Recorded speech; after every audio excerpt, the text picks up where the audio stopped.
Welcome to the episode of the BG Show. I'm here to recap three movies as I do my cleanup of 2024.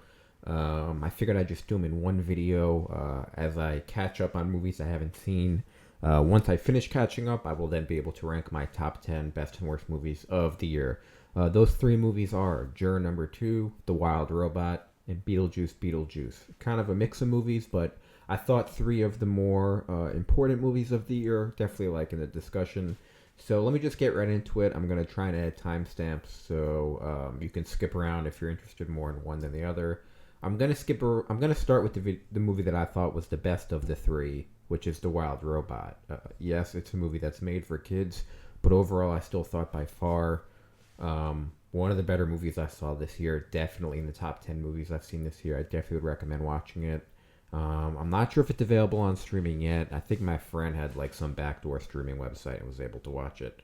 But anyway, I really, really enjoyed this movie. I thought the plot was great. I'm gonna do non-spoiler for all three, but really engaging plot. I thought it looked good. I thought it sounded good. I know that sounds weird, but because it was like a robot, like in nature, there were a lot of sound effects for this type of movie, and I thought they really did a good job.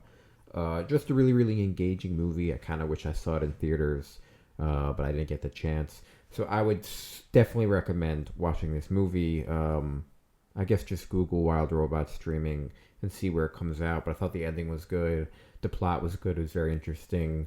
I think it would be my pick. There are other movies I have to see, but I certainly think this will be in discussion for animated feature of the year. Moving on, let's go to Juror number 2. Juror number 2, a movie directed by Clint Eastwood, the legendary director and actor, for Warner Brothers, starring Nicholas Hoult. Nicholas Hoult, who I just saw in Nosferatu, who also will be Lex Luthor in the Superman movie coming up, so he's been in a bunch of stuff. There was some drama about this movie, about the release of this movie, and there's a lot of drama just about, kind of the movie's release. I think it only released in like 50 theaters, 100 theaters. But anyway, it's on HBO Max right now. And I enjoyed this movie, but seemingly like every other movie, and I'm going to say the same thing about Beetlejuice Beetlejuice. I liked the movie. I didn't love the movie.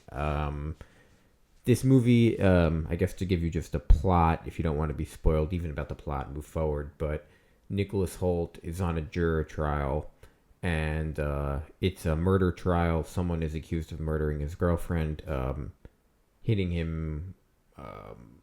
But as it turns out, Nicholas Hoult has suspicions that he might actually be the one who did it, because that night he remembers hitting something, and it could possibly... He thought he hit a deer, but he thinks maybe he actually hit the woman who this murder trial is about. And the movie is essentially about Nicholas Hoult kind of navigating being on a trial, knowing that this guy who's up for murder couldn't have possibly have done it because he's done it. And I thought it was a really good concept for the movie. The thing about Juror number 2 is the movie was like... It was an interesting movie. There was no filler in this movie. It was like every single line. And normally that's a good thing, but it was a little bit jarring to watch. It was like every single line served a purpose, or like was a direct accusation or a question. There was really no like fluff to kind of transition you from one scene to the next, which I thought was kind of interesting. I think it may have hurt the movie a bit. I didn't love the ending to the movie. I honestly didn't love Nicholas Hoult in this movie. I thought it just kind of went like halfway there in each scene. It was like halfway to being good, but it never went over the line. So I still definitely think a movie worth watching, but I don't think it'll be like a movie that's remembered for the long haul or really spoken about much. The last movie, and speaking of movies I don't think will be spoken about much, Beetlejuice Beetlejuice. Now, to be fair, I never liked the original movie. It seemed to be a movie that whenever you were at camp or on some sort of long road trip, it would always be one of those movies that gets thrown on. Not a bad movie. It's just not a movie that I ever loved. It's a movie that I always tried to like.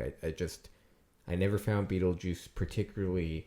I didn't find him scary, I didn't find him entertaining, and I didn't find him funny. So I just never really was able to get into him, which is weird because I really like Michael Keaton, obviously. I like him in not only Batman, but in all of his movies. So Beetlejuice.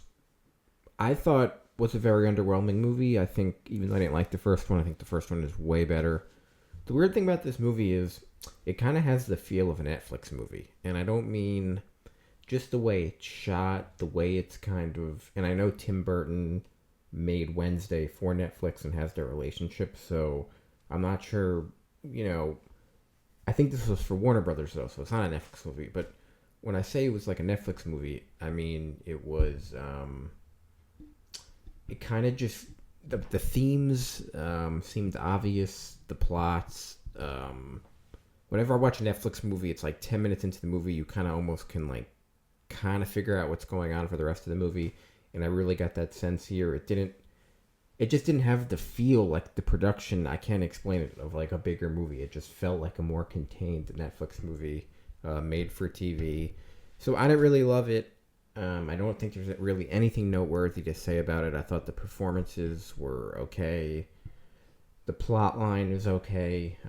They brought back a lot of the original actors. They killed off the original dad because he's in prison and whatnot. But, Willem Dafoe was pretty good. Michael Keaton wasn't bad. I just didn't think this movie had a lot to say. I just think this was a paycheck movie, which is okay. But if I was a fan of Beetlejuice, I mean, it's weird because this movie made a ton of money and it was super successful. So it wasn't bad. I just don't think it moved the needle at all. So those are my three kind of short reviews of these three movies. I definitely would recommend The Wild Robot the most, although it definitely depends on what kind of person you are. Beetlejuice versus Juror number 2. I'd give Juror number 2 the edge. I think it just makes you think more. But honestly, I think all three of these movies are worth watching. Not bad. Certainly all above average. All above a 5 out of 10.